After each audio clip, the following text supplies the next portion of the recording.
Hello friends, welcome to Latha's kitchen. ఈరోజు మనం spicy and tasty చామగడ్డ fry ఎలా ప్రిపేర్ చేయాలో చూద్దాం. ఈ చామగడ్డ ఫ్రై ప్లెయిన్ రైస్తో ఇంకా సాంబార్ రైస్కి, కర్డ్ రైస్కి సైడ్ డిష్గా చాలా బాగుంటుంది. ఇది లంచ్ బాక్స్లో కూడా పర్ఫెక్ట్గా ఉంటుంది.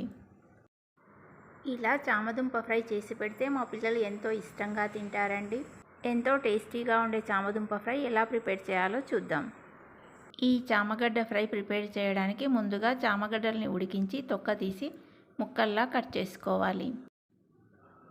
ఇప్పుడు స్టవ్ మీద ప్యాన్ పెట్టి 3 స్పూన్ల ఆయిల్ వేసుకొని కట్ చేసుకున్న చామగడ్డ ముక్కల్ని వేసుకోవాలి. చామగడ్డలు ఉడికించినవే కాబట్టి వాటిని హై ఫ్లేమ్లో పెట్టి కొంచెం కలర్ మారి పైన క్రిస్పీగా అయ్యేంత వరకు ఫ్రై చేసుకొని ఒక ప్లేట్లోకి తీసుకోవాలి. నేను ఇక్కడ చామగడ్డల్ని ఫ్రై చేశాక మిగిలిన ఆయిల్లోనే పోపు వేస్తున్నానండి. మీరు అవసరం అనుకుంటే మరి కాస్త ఆయిల్ను యాడ్ చేసుకోవచ్చు. ఇందులో 1/2 టీ స్పూన్ ఆవాలు, 1/2 టీ స్పూన్ జీలకర్ర, 4 ఎండుమిర్చిని ముక్కల్లా చేసి వేసుకోవాలి. ఎండుమిర్చి, ఆవాలు, జీలకర్ర కొంచెం ఫ్రై అయ్యాక కరివేపాకును వేసుకోవాలి.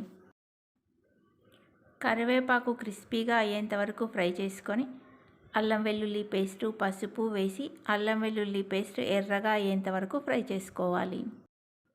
ఇలా పోపు బాగా వేగాక మనం ఫ్రై చేసి పెట్టుకున్న చామగడ్డ ముక్కల్ని వేసుకోవాలి.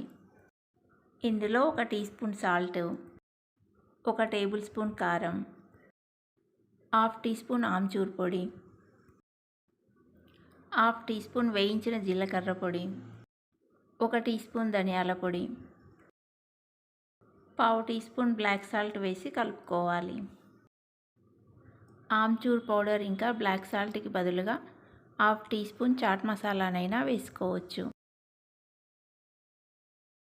స్టవ్ని మీడియం ఫ్లేమ్లో పెట్టి మనం వేసిన మసాలాలన్నీ ముక్కలకు పట్టేలా 2 మినిట్స్ ఫ్రై చేసుకోవాలి.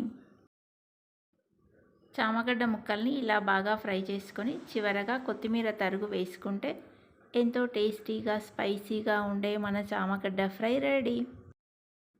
ఈ చామగడ్డ ఫ్రై ప్రిపేర్ చేయడానికి ఆయిల్ కొంచెం ఎక్కువగానే పడుతుందండి, కానీ టేస్ట్ మాత్రం సూపర్గా ఉంటుంది. ఈసారి చామగడ్డలతో ఇలా ఫ్రై చేసి చూడండి, చాలా బాగుంటుంది. ఈ రెసిపీ మీకు నచ్చితే లైక్ చేయండి, ఇంకా మీ ఫ్రెండ్స్ అండ్ రిలేటివ్స్కి షేర్ చేయండి. ఇలాంటి సింపుల్ అండ్ టేస్టీ రెసిపీస్ మీకు నోటిఫికేషన్ రావాలంటే మన ఛానల్ని సబ్స్క్రైబ్ చేసుకొని పక్కనే ఉన్న బెల్ ఐకాన్ని క్లిక్ చేయండి. Thanks for watching.